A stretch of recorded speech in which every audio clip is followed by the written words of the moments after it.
दोस्तों, स्वागत है आप सभी का एक और न्यू वीडियो में। दोस्तों, आज के इस वीडियो में हम बात करेंगे प्रश्न नंबर 8 से। प्रश्नावली 1.1 का 8वां प्रश्न।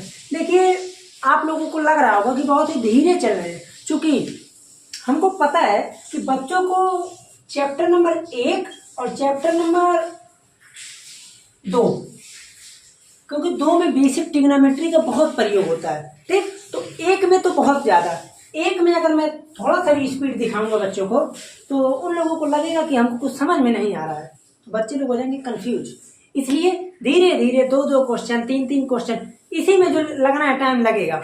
उसके बाद 2 से जैसे ही स्टार्ट होगा तो उसमें ज्यादा होता जाएगा प्रश्न। 2 में फिर 3-4 हो ही गया, 5वां तो उधर बस प्रश्न की मात्रा ज्यादा है। यहाँ पर प्रश्न जो भी कम है ठोस है। अब ये सब प्रश्न बहुत इंपॉर्टेंट है, देखेंगे आप PYQ मिल जाएगा, कहीं ना कहीं मिलता रहता है, ठीक। तो आइए देखते हैं 8 नंबर प्रश्न है। सिद्ध कीजिए कि a बराबर इतना में r बराबर इतना है, सम आ रहा है। इस प्रकार है कि a माइनस बी का मॉडुलस माने मापांक, मॉडुलस सम है। तो प्रूव कीजिए कि ये तुल्यता संबंध है। तो इसको करने के लिए आप सिंपल काम क्या करेंगे, आप कहेंगे ऐसा है, a इक्वल टू हमें दिया क्या चीज, ये चीज दिया है। फिर कह रहा है कि r बराबर हमें क्या दिया है, ए बी। इस प्रकार है कि a माइनस बी सम है। अब आप लोग ध्यान से सुनिएगा, आप लोगों के मन में एक प्रश्न आ रहा होगा कि प्रश्न को आधा क्यों लिखे हैं। अभी इसके आगे भी प्रश्न है, तो हम सोच रहे हैं पहले इसको बता ले, आप लोग कंफ्यूज मत होइएगा, ये मत कहिएगा कि आधा प्रश्न ना। अब देखिए, हम बात करते हैं स्वतुल्य संबंध की। स्वतुल्य संबंध की, तो स्वतुल्य संबंध में हम करते क्या है, सिंपल काम, जो भी अंक है उसी अंक का उसी से जब कंपैरिजन करते हैं तो उसे बोल देते हैं स्वतुल्य संबंध।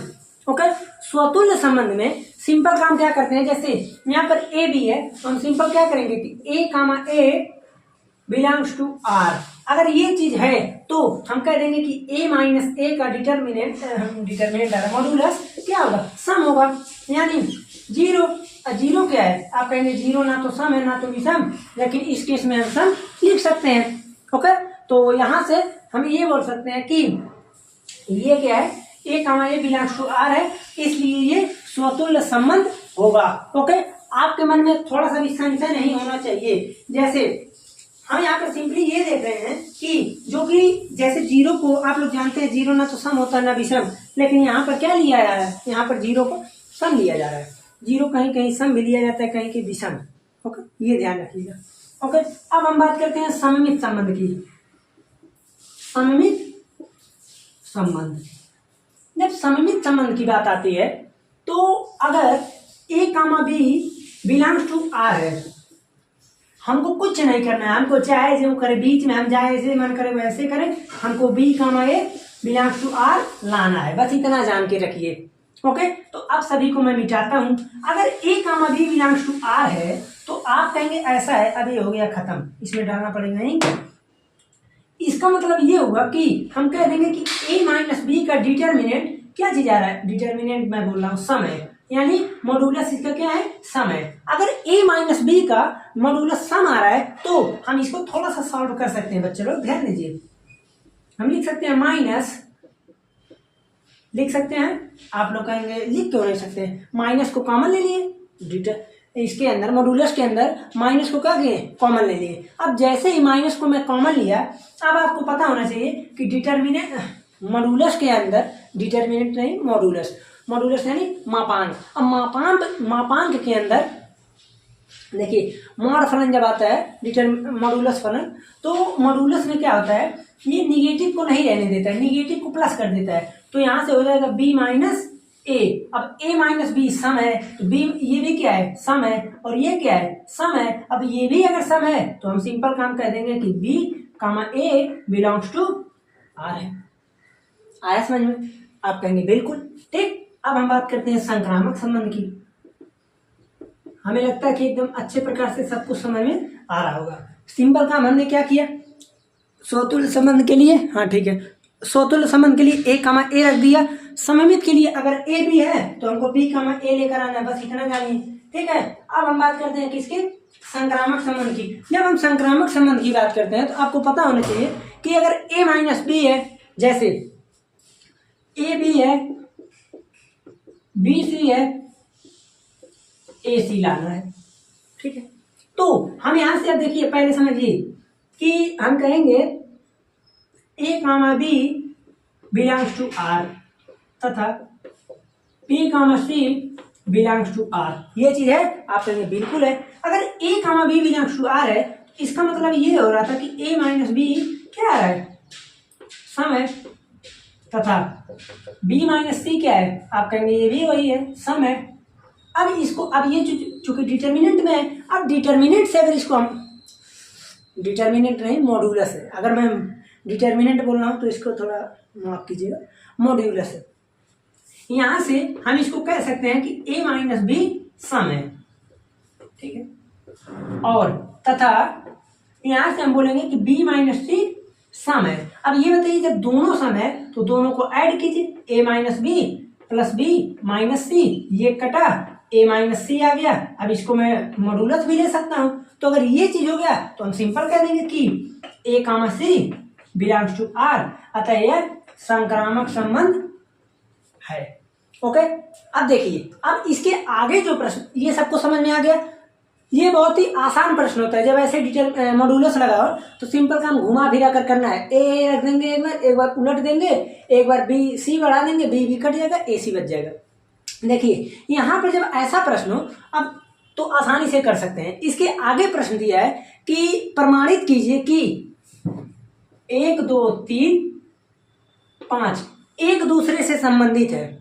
ठीक है, एक दूसरे से संबंधित है, तथा एक कहां से आ गया, 1 3 5 है, तथा 2 4 भी एक दूसरे से संबंधित है, लेकिन ये दोनों आपस में संबंधित नहीं है, प्रमाणित करना है। तो अब आप लोग ध्यान से सुनिएगा, केवल 1 मिनट सुनिए। देखिए, अगर 1 3 5 आपस में प्रमाणित करना कि संबंधित है, तो आप सभी को पता होना चाहिए कि जब हम विषम संख्या में से विषम संख्या को घटाते हैं तो हमें क्या मिलता है, विषम संख्या को विषम संख्या में से घटाएंगे तो हमें सम संख्या मिलता है। पता है कि नहीं भाई, 3 में से 1 को घटाएं 2 मिला, 5 में से 3 को घटाएं 2 मिला, 5 में से 1 को घटाएं 4 मिला। ये सभी संख्या क्या है, सम संख्या। तो जब कभी भी हम एक विषम संख्या और एक विषम संख्या, यानी जब कभी भी विषम संख्या का हम डिफरेंस निकालते हैं तो हमें हमेशा सम संख्या मिलती है। इसलिए यहाँ ये चीज लिखा है कि 1 3 5 आपस में तो है, आपस में रिलेशन में है कुछ, यही हमको बताना था। 2 4 भी आपस में संबंधित है, भाई सम संख्या में से सम घटाएंगे तो सम ही मिलता है, तो इसलिए 2 4 है तो घटाएंगे तो सम ही मिलेगा। लेकिन लेकिन लेकिन ये दोनों समझ गए, घटाने पर सम मिल रहा है। जब इन दोनों, अब ये चीज मॉड्यूलस भी लगा लेंगे तो भी कोई अंतर नहीं पड़ेगा, बस ये हो जाएगा कि 1 में से 3 घटाएंगे तब वो सही होगा। जब इस चीज में हम चलेंगे, आप कहेंगे कि 2 में से 1 को घटाएं 1, 5 में से 4 को घटाएं 1, 4 में से 1 को घटाएं 3। तो जब कभी भी एक सम संख्या एक विषम संख्या इस तरह से हम घटाते हैं तो हम कह देते हैं कि वहाँ पर हमेशा विषम संख्या मिलती है। इसीलिए यहाँ पर सिंपल और सिंपल काम क्या हो रहा है कि इसीलिए ये दोनों आपस में संबंधित नहीं है। ठीक, आया समझ में? यही आपका प्रश्न था, यही आपका सलूशन था। देखिए बहुत ही आसान था। ठीक, 9 नंबर प्रश्न की बात करें तो 9 नंबर प्रश्न मैं देता हूं आपको होमवर्क, सेम का सेम यही प्रश्न ही है, बस यहाँ पर क्या है, a माइनस बी 4 सम है ना, तो यहाँ पर दे रहा है कि a माइनस बी 4 का गुणज है। एकदम सेम ऐसे ही होगा। ओके, सब कुछ एकदम समान है। और देखिए अब चूंकि मैं आपको बता दूं 9 नंबर प्रश्न में 9 नंबर में 2 प्रश्न दिया है, पहला और दूसरा। पहला प्रश्न जो है a माइनस बी 4 का गुणज है और दूसरा कह रहा है कि a बराबर b है। तो ये तो सीधे सीधे तुल्यता दिख रहा है और ये सीधे सीधे नहीं दिख रहा है, इसको थोड़ा घुमाना पड़ेगा। जैसे a माइनस बी अगर 4 का गुणज है तो b माइनस ए भी 4 का गुणज होगा। ठीक है, बड़े नेगेटिव में आ जाए तो कुछ ये प्रश्न कुछ इसी प्रकार से घुमाने वाला है, आप लोगों को घूम नहीं जाना है, उसको घुमा देना है। ठीक, बहुत आसान प्रश्न है, नहीं आएगा तो कमेंट में बता दीजिएगा, इसको बता देंगे। अब हम चलते हैं 10 नंबर प्रश्न पे, जो कि बहुत ही इंपॉर्टेंट है, आप लोगों के सोचने के ऊपर 10 नंबर प्रश्न है। ठीक है, इसमें और कुछ नहीं, बस सोचना है केवल। आप कहेंगे ये कौन सा प्रश्न आ गया सोचने वाला, अभी तक तो हम नहीं देखे हैं। नहीं, तो यहाँ पर केवल और केवल सोचना है। क्योंकि इसमें थोड़ा सा हमको दिमाग लगाना है, उसी चीज़ के बारे में अभी देख लेते हैं हम क्या हो रहा है। जैसे देखिए 10 नंबर अगर हम प्रश्न की बात करेंगे तो 10 नंबर प्रश्न कह रहा है ज़्यादा कुछ नहीं, ऐसे उदाहरण दीजिए। पहला सममित हो,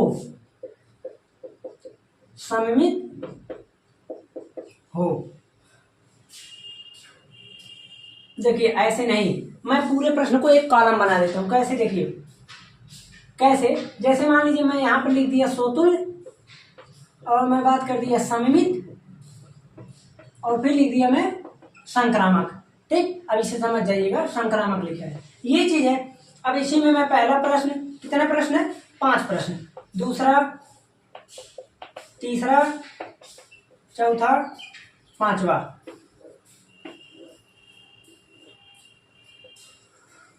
अभी देखिए सब कुछ हो जाएगा।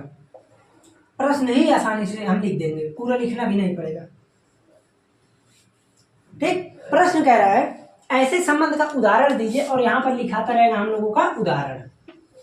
ठीक, कह रहा कि ऐसे संबंध का उदाहरण दीजिए जो सममित हो परंतु ये दोनों ना हो।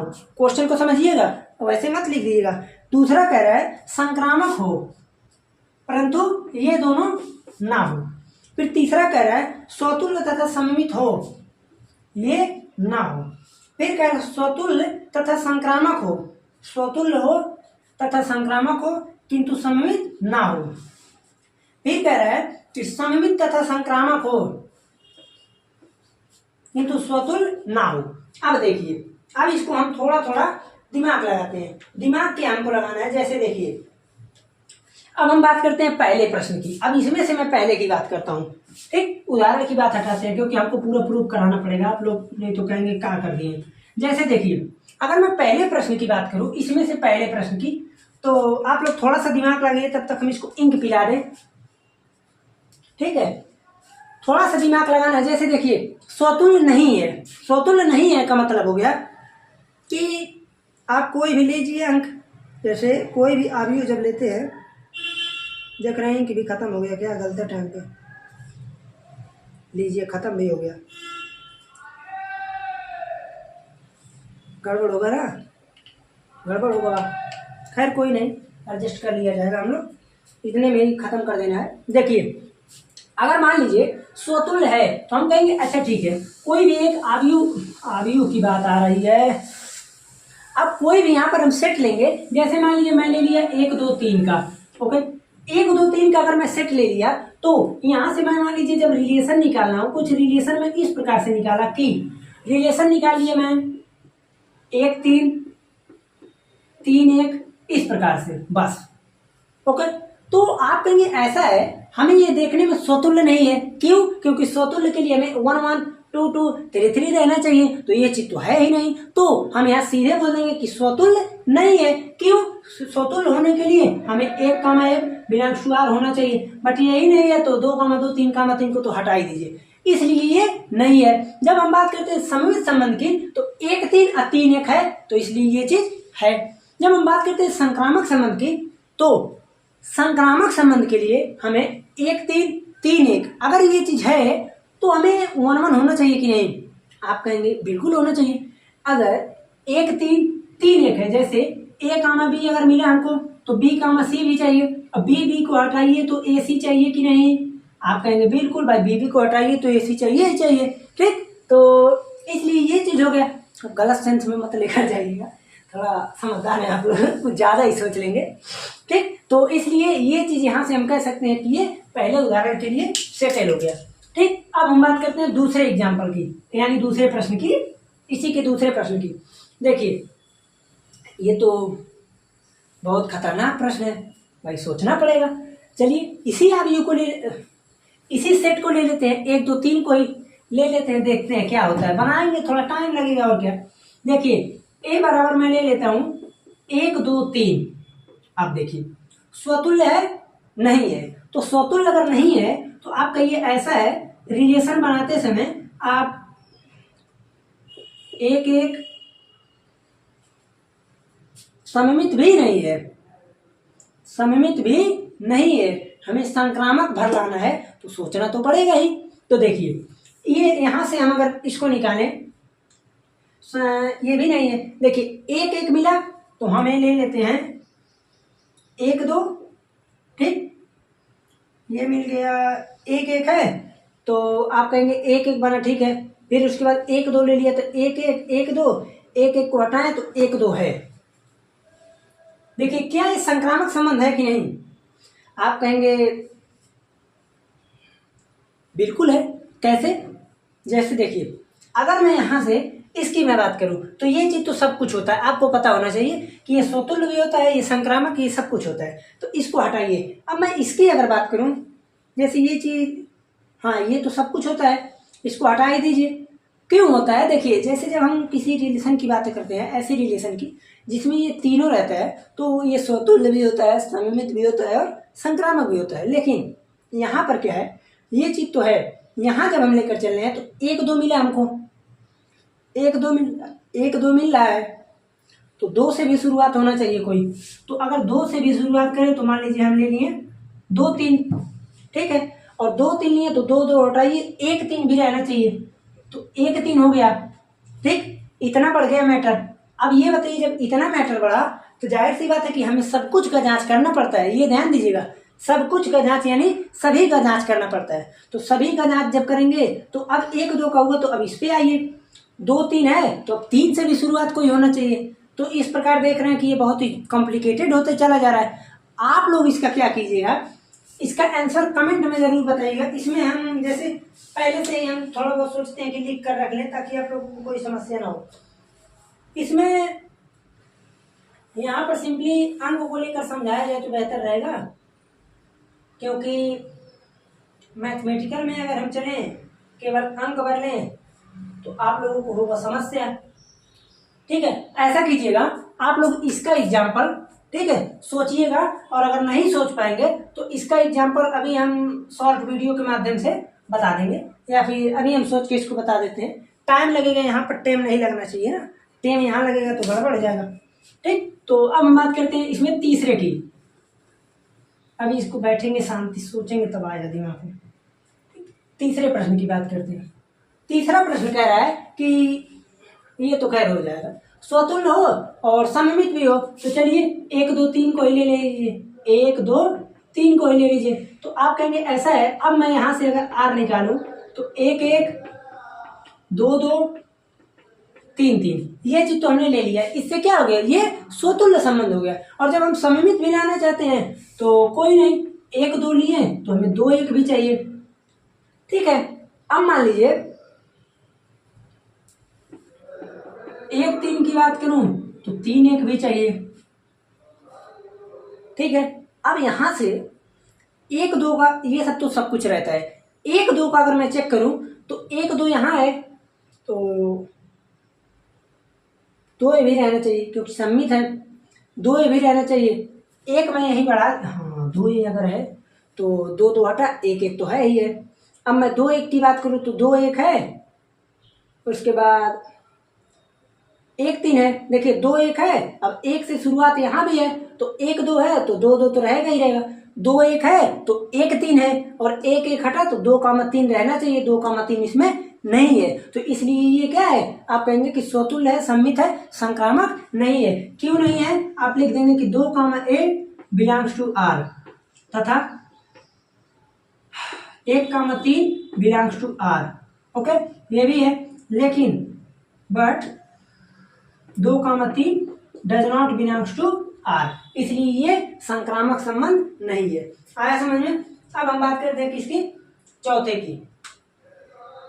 चौथा देखिए क्या बोल रहा है, चौथा कह रहा है कि सममित ही ना हो, स्वतुल्य और संक्रामक हो। ओके, हमें केवल दूसरा वर्ण बताना है।